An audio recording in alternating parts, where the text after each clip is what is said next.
Morning, ladies and gentlemen of the media. Thank you once again for accepting our invitation to attend the daily press briefing at the Trinidad and Tobago Police Service. I'm Sharon Leasang, the Director of Public Affairs, and on my right is Captain Alexander of the Trinidad and Tobago Defense Force. Now we should begin. The Trinidad and Tobago Police Service, along with the Trinidad and Tobago Defense Force and the other arms of the protective services involved in the fight against crime, continue to work assiduously well together to ensure the safety and security of the national community. To date, we have taken 127 firearms off the streets and recovered 12,481 assorted ammunition and 31 magazines. Over the past 24 hours, we have arrested 56 persons for various offenses. Those offenses include 14 drug-related offenses, 1 firearm-related, 3 other offenses, 9 serious offenses, 9 outstanding warrants, 17 inquiries, 3 traffic offenses, and 12 fixed penalty notices. In the Northeastern Division, on Tuesday, October 11th, between the hours of 8 a.m. and 1:30 p.m., officers of the Blanchard Shares and Maracas Bay police stations, together with members of the Organized Crime, Narcotics, and Firearms Bureau, conducted a marijuana eradication exercise at the Las Cuevas Forest. This was done under the supervision of Senior Superintendent Christopher Lewis and was spearheaded by Acting Sergeant Doddridge. Approximately 23,000 fully grown marijuana trees with an estimated street value of $2 million were found and destroyed. Also in the Northeastern Division, Northeastern Task Force acting on information received coordinated an exercise where several homes in the area of San Juan were searched. A young man, 19 years, was arrested and charged for possession of narcotics. The narcotics weighed 294 grams of cocaine, which had an estimated street value of $7,800, and 294 grams of marijuana, which had a street value of $7,000. PC Stanford of the Northeastern Task Force laid the charges. In Southwestern Division, around 4 p.m. on Tuesday, officers of the Oropouche Police Station, acting on information received, conducted surveillance at Valder Road, South Oropouche, where they arrested a 36-year-old man of Abbey Street, South Oropouche. He was armed with an ARL Glock pistol with 138 round of ammunition and is to appear before a superior magistrate today. In the Central Division, yesterday, between the hours of 7 a.m. and 10 a.m., CID officers of the Chaguanas Task Force, and immigration officers conducted an exercise in the Charlieville area. Acting on information, they visited Ad Bag Sun Be Light Limited in Charlieville and arrested 13 illegal immigrants, 2 from Bangladesh, 4 from Guyana, 7 from Indonesia.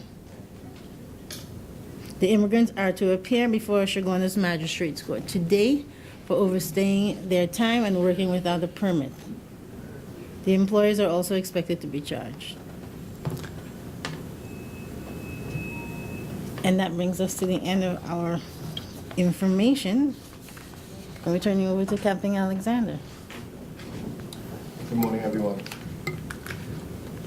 Over the last 48 hours, the Defense Force conducted a total of 25 mobile patrols in several areas of Trinidad and Tobago, including areas within the Sawal-Abatel Regional Corporation, Diego Martin Regional Corporation, the Borough of Arima, the cities of Port of Spain and San Fernando, along with Chaguanas, Faizabad, La Romaine, Siparia, Coquet, Oropouche, Mont Diablo, Point Fortin, La Brea, Rosella, Quinam. This was supported by 7 maritime and 2 aerial patrols in and around the coastline of Trinidad and Tobago. On another note, a member of the Trinidad and Tobago Regiment is before the Scarborough Magistrate Court this morning for the theft of a purse yesterday in the Boko area, Tobago. It is alleged that the off-duty soldier is less than 2 years service, stole the purse which was left hanging on a tree near the Buko Beach facility. Information reaching the headquarters is that he was captured by the villagers nearby and taken to the Old Grange police station, where he was charged with larceny of the item. The Trinidad and Tobago Defense Act, Chapter 1401, is abundantly clear on incidents where any member of the defense force is charged and found guilty of a criminal offense. Under the Act, which speaks to enlistment and service, any member of the force found guilty of a criminal offense in a high court or magistrate's court will be dishonorably discharged from the force without delay. The Trinidad and Tobago Defense Force reiterates its intolerance for any illegal act perpetrated by any member of the force at any time, and the excessive use of force by military personnel during the performance of their duties for the period of this state of emergency. We assure the citizens of Trinidad and Tobago that such acts will be dealt with in accordance with military justice. Thank you. We now open the floor for any questions that you may have. Just a quick question. Hi, Roger Tobago from C News. 2 questions. One, can you respond to the PNM's claim of the denial of a public meeting at Belmont? And also, do you have any further information as well as to regards those seizure of the Coast Guard of the 2 boats last week, i.e. where they're registered, and if anybody else has been held in connection with that investigation? Okay, we'll do with the first one. Concerning the denial, what you said, a letter was received from the PNM. It was penned to the Commissioner of Police. Because of the state of emergency, the act is fairly clear in terms of what is permitted and what is not. And the Commission is guided by that. Second question. The investigation last week, which uncovered the 2 vessels off the coast of Cuba. Any further information, A, where they were registered, because that was still very unclear, and also the status of the 2 Indonesian men as well, who were also held, were they here legally or illegally? The investigations are still ongoing. They are still here. With regard to the progress of it, well, I don't have any new information to share with you at this juncture. Just quickly return to the first answer. Does it make a difference if they reapply, if it's a meeting rather than a march? How does that work exactly? Well, the act, which I don't have in front of me, is clear on meeting or march, outdoors. It really speaks to outdoor activity. If an organization, for example, I think it was the Chamber, had a meeting indoors, and that was held without a problem, what we try to do is address the situation from an outdoor perspective as it relates to the state of emergency. It speaks clearly to outdoor activities. You understand what I'm saying? Yeah, of course. Okay. But also, does it also apply to, for example, political parties as well? Well, Does it make a difference compared to trade unions? I'm not a lawyer, but I'm just saying the act doesn't speak. It speaks to organizations who want to do outdoors, for religious purposes. I think an organization must be a religious purpose or something like that. But when you're talking about a political party, talking about a trade union, I don't think it really speaks to that type of organization. I'm not too certain. I'm not a lawyer. I don't have the act in front of me, but I know specifically it does raise the matter with regards to indoor and outdoor activities. So that's why I could speak about that. Okay, given that, you've been holding these daily briefings every day, is it at some point that perhaps we probably see the Commissioner and Deputy Commissioner appear as well at some point? Well, right now I know the Commissioner is at a meeting, so not all the time he's available.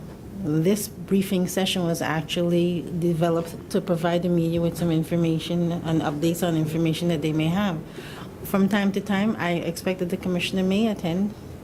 Okay, because Why I ask is because the public hasn't seen him on national television yet to actually say anything really in relation to the state of emergency. So I'm just guessing that perhaps he would make an appearance or not. Well, when the state of emergency was originally called, the commissioner, along with the chief of defense staff and other members from the protective services, were there at daily briefings providing a statistical update on what was taking place. So to say that you haven't seen him since the state of emergency is not right. First off, can you tell us, in terms of the numbers, in terms of gang leaders who've been so far freed by the courts, because we understand that more gang leaders are going back to court today. Can you give us a number on that first off? No. I haven't gotten that. You asked them for an update on the number of gang leaders that have been released to date, alleged gang members that have been released today. I didn't collect that statistics really. All right. So as it stands, no, you cannot provide us with those figures. Well, specifically, no, because as I said before, a lot of those the information is changes quickly because of the fact that you have 9 divisions, courts, magistrate courts all over Trinidad and Tobago. So therefore, it's almost as you get one figure, the next few hours something else might be prevailing. Ma'am, every day this week, the Port of Magistrates courts have members who are going to be coming before it. Before, up to last week, there were 78 members who had been freed up to that point. 108 at present, we are informed. Okay. But the police service has no record of this. Well, it's not a matter that the police service has no record. I, myself, don't have the figures for you. I wouldn't say that the police service has no record. I said I, myself, don't have the figures. But I will assure you that you will have them tomorrow. Well, that we're wondering now, how difficult would it have been for you to obtain these figures? Well, although I come in at 7:15 in the morning, I have lots of things that I need to put together in order to present for you today. So I will ensure that that information is made available to you tomorrow.